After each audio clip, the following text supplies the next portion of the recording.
So yeah, this is Joe Baines is going to get up there and he's going to review for the public all of the acquisitions in and around the Dells going back to '95, I believe, which includes the lakes, and then all the individual pieces that have been assembled since then. So it'll be a graphical representation. We'll kind of go point by point and show where we're at, with the finally ending with the grand total of acreage. When was the big push on that acquisition? Wasn't it like in the early 2000s? For the acquisition for the land around the lakes? That's probably a Joe question, but I think, Councilman, I think that the list that I looked at, it looked like most of those smaller acquisitions started right after the Purchase of the lakes. Yeah, right after the lakes. 01, 02 is when it started. Right, that's With the, yeah, absolutely. the early 2000s. Yeah, that's right. with the open space money and yes. That's right, and that's because it was moved to the front of the wish list. Yeah. Wasn't even on a wish list. So there's a lot of marketing materials from the Save the Dells people Yes. that show the lakes. Mm-hmm. But the city owns the lakes. That's correct. I would suggest to you that everything that's in those beautiful little pictures is already owned by the city. Okay. I mean, I'm just guessing, but if you see a lake and a rock behind it, it's probably mostly city stuff already. Okay. For the meeting, what we plan to do is we will save your spaces in front, and we're going to save space for the, for the appointees.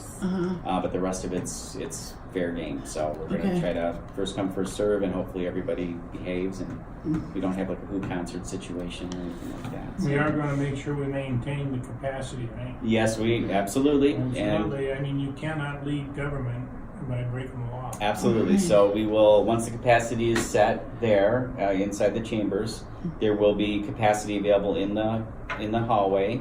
We have the 2 televisions which will be monitoring the meeting. Once that is filled, then we will be sending people to the library, to the Founders Suite, where we'll have it on a large screen. They have a capacity of 110. I would say that anybody above and beyond that, we cannot accommodate everybody. What about if somebody at the Founders Suite wants to talk? Yeah, that's Will not going to they be an be option. no, Yeah, okay. the what we said in the press release that we sent out is the comment cards will be available inside the chamber, Okay. because the idea is that they have to be in the chamber to speak. So there's no point in putting comment cards at the library. Or Yeah, you can't have them running back and forth. Yeah. I mean, that would be.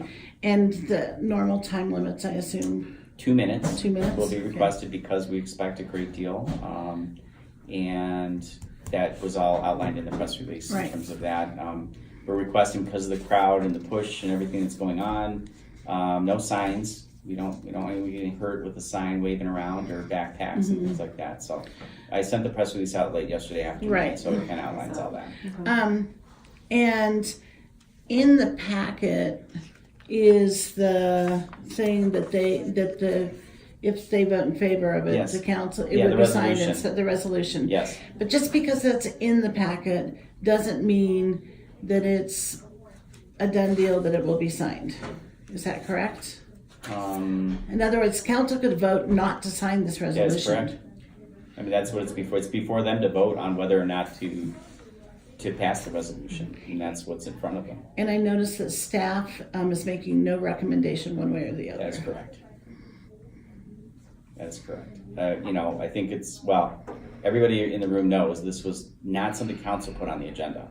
This is something that a citizen action put on the agenda. So council has to view it in that regard and decide what they want to do with it. How long is legal scheduled to inform the council on the law? How long during the meeting? Yeah, at the beginning, before we even have. I haven't talked to John Palladini, but I'm sure he will brief you on what you're legally required to do with this. I think that's planned. Yes, it is. Good. So the council clearly understands what's expected of them, what needs to be done. And Councilman Lamerson, do you have any comments on the resolution from the Save the Dells? Well, we haven't seen a proposal. We haven't Right. seen a proposal as to what a private property owner in the county wants to do. We haven't seen anything. So at the end of the day, it's pretty hard to say, oh, this is a great idea or a bad idea or a terrible idea. So from that standpoint, I don't even know, to be real candid with you, This is subject to Prop 401. There hasn't been a cost benefit analysis or nothing done. How am I supposed to, I'm not the one that passed 401. The public did. Right. 401 demands that we do diligence before we ever even accept this into the city limits. We haven't done that. So we don't have any jurisdictional authority over what takes place in the county. But what the Save the Dells people are asking is that you agree with their position. That's what the resolution says. I don't want anybody to ruin Mount Rushmore. I don't know how else to put that, but it's not in my jurisdictional authority to say save Mount Rushmore.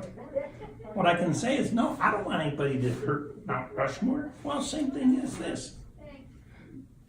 It's the same argument, if you want to know the truth. So would you say that this resolution being voted on by council right now is premature? I've said that all along, because what we're supposed to do, in my estimation, legally, jurisdictionally, we haven't done, and that is a cost-benefit analysis. We have no idea whether or not it would even be in the best interest of the city to absorb this property. We don't know that. Well, how can I vote on something if I don't know?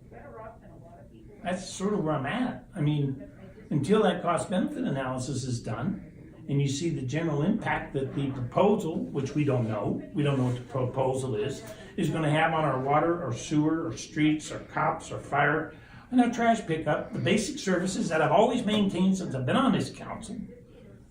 I can't say I support or oppose anything, because I don't know. I don't know how else to put that. Until you have that information, you can't make a logical decision. At least my opinion. Well, and the maps that the Save the Dells people have, I mean, it shows a park going from Prescott Lakes Parkway all the way up to 69. How much? Not of that, 69, sorry. how much is 89, that? 89. How much of that's in the city? How much of that is under the city jurisdiction? I can't just go out there and say I demand a park be done somewhere in the county. Can't do that. Yeah. So it'll be So- interesting. Yeah. Again, so it's just kind of, in my humble opinion, there's not enough fact-based information to make a logical up or down. Yeah, and clearly they intend to overwhelm City Hall with people. They have signs now, and so that's fine, but we really want the public to understand this is not the vote on the Dells. This has nothing to do with the annexation request, what they would vote up or down on. We, as Councilman Lamerson said, we're way ahead of that. Right. So this is not a vote that will have an impact on that process. So number one, and number two, we're going to do everything we can to keep City Hall safe and make sure that everything that regular business will be conducted that day. People will be paying their bills. There will be people there for other items on the agenda. So we're going to do everything we can to make sure that, there's safe ingress and egress, that City Hall is not overwhelmed, and that we keep it safe for the public. So we really sincerely hope that the organizers support that and help us with that.